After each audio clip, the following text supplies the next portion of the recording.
Oke, halo teman-teman investor. Selamat datang di sesi bedah emiten kita hari ini. Jujur aja, saya lagi super antusias nih. Karena hari ini kita bakal pakai topi analis profesional buat membedah salah satu raksasa consumer goods kebanggaan kita semua, PT Mayora Indah Tbk, atau yang biasa kita kenal dengan ticker MYOR. Nah, siapin catatan kalian ya, karena kita bakal jalanin masterclass singkat buat nyari tahu di mana sih letak harga wajar saham ini di tengah market yang lagi lumayan roller coaster belakangan ini. Yuk, langsung aja kita mulai. Pertanyaan terbesarnya begini, di tengah harga komoditas yang lagi naik turun gak karuan, apakah saham MYOR ini ibarat harta karun yang lagi salah harga? Mispriced treasure gitu ya. Kita tahu sendirilah, pasar itu kadang suka bereaksi berlebihan sama berita buruk jangka pendek. Nah, tugas kita sebagai investor yang cerdas adalah mencari celah margin of safety di tengah kepanikan itu. Biar gampang, alur bahasan kita hari ini simpel aja. Pertama, profil bisnisnya, terus lanjut ke performa keuangan, tantangan bahan baku, katalis di masa depan, valuasi, dan terakhir kesimpulan strategis. Simple, terstruktur, dan pastinya langsung to the point. Kita masuk ke bagian pertama, profil bisnis, jejak langkah si raksasa FMCG. Satu hal yang paling saya suka pas nganalisa bisnis kayak gini adalah produknya tuh nyata banget, benar-benar ada di sekitar kita. Mayora ini bukan cuma perusahaan di atas kertas. Berdiri dari tahun 77, mereka tuh rajanya market share. Siapa sih yang nggak kenal Kopiko, Beng Beng, atau biskuit Roma? Pasti ada di rumah kalian kan? Nah, yang bikin Mayora ini spesial dibandingin kompetitor lokal lainnya, penetrasi ekspor mereka itu luar biasa kuat, sampai ke Filipina, Cina, dan Vietnam. Dan ingat ya, brand yang sekuat ini biasanya punya daya tahan ekstra waktu daya beli masyarakat lagi loyo.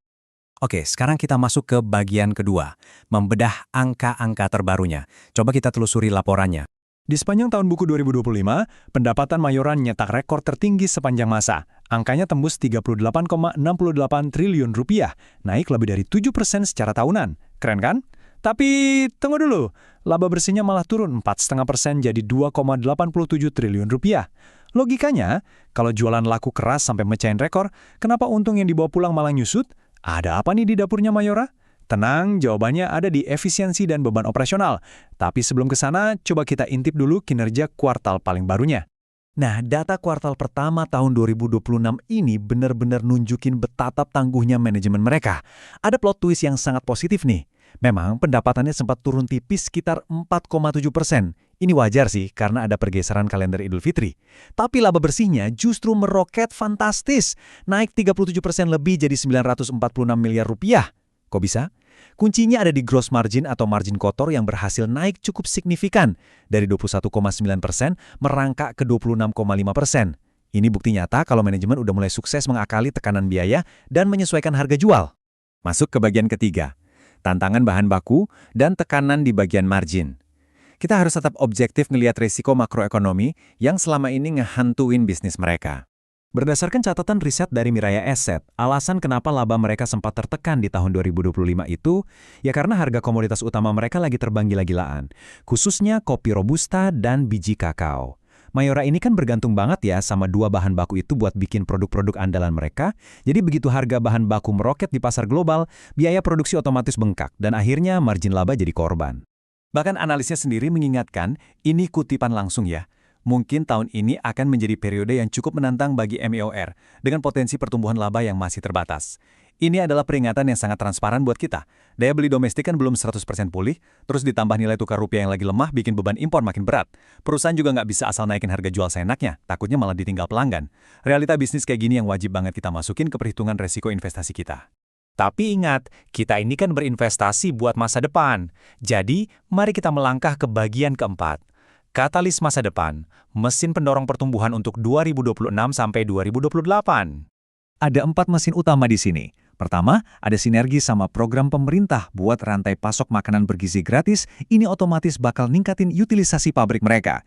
Kedua, otomasi logistik. Mayora lagi bangun gudang baru nih di tahun 2026 yang didesain buat memangkas biaya distribusi secara besar-besaran. Ketiga, inovasi produk premium, kayak coklat dan biskuit khusus pasar ekspor, karena ini margin labanya tebel banget. Dan yang keempat, ini favorit saya. Profil utang mereka tuh rendah banget. Rasio debt to equity mereka di kuartal 1 2026 cuma di kisaran 0,27 kali. Artinya apa? Mereka punya ruang gerak yang sangat luas buat ekspansi secara agresif tanpa harus pusing dicekik beban bunga utang.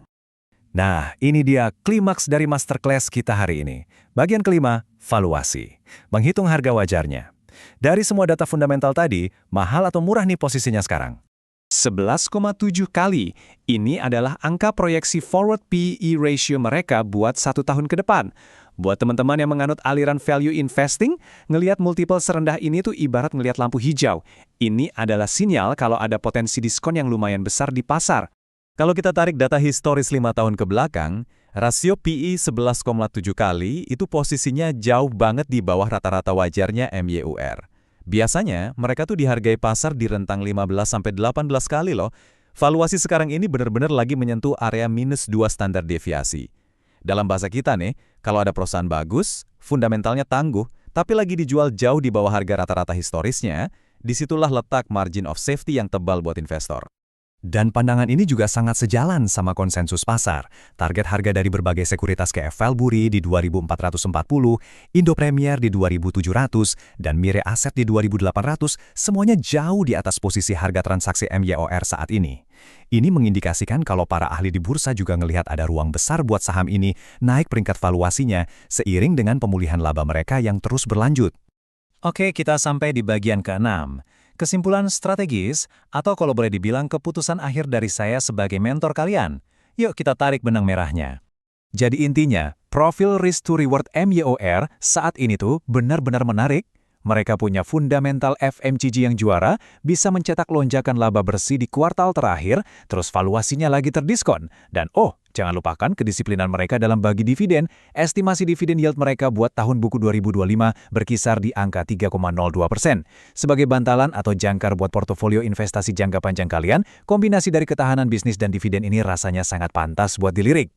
Dan sebagai penutup, bolanya saya lempar kembali ke kalian. Coba evaluasi lagi strategi kalian, apakah profil resiko kalian cocok sama peluang dari perusahaan dengan fundamental sekuat ini yang kebetulan lagi salah harga di pasar? Tugas saya udah selesai nih buat membedah semua datanya buat kalian.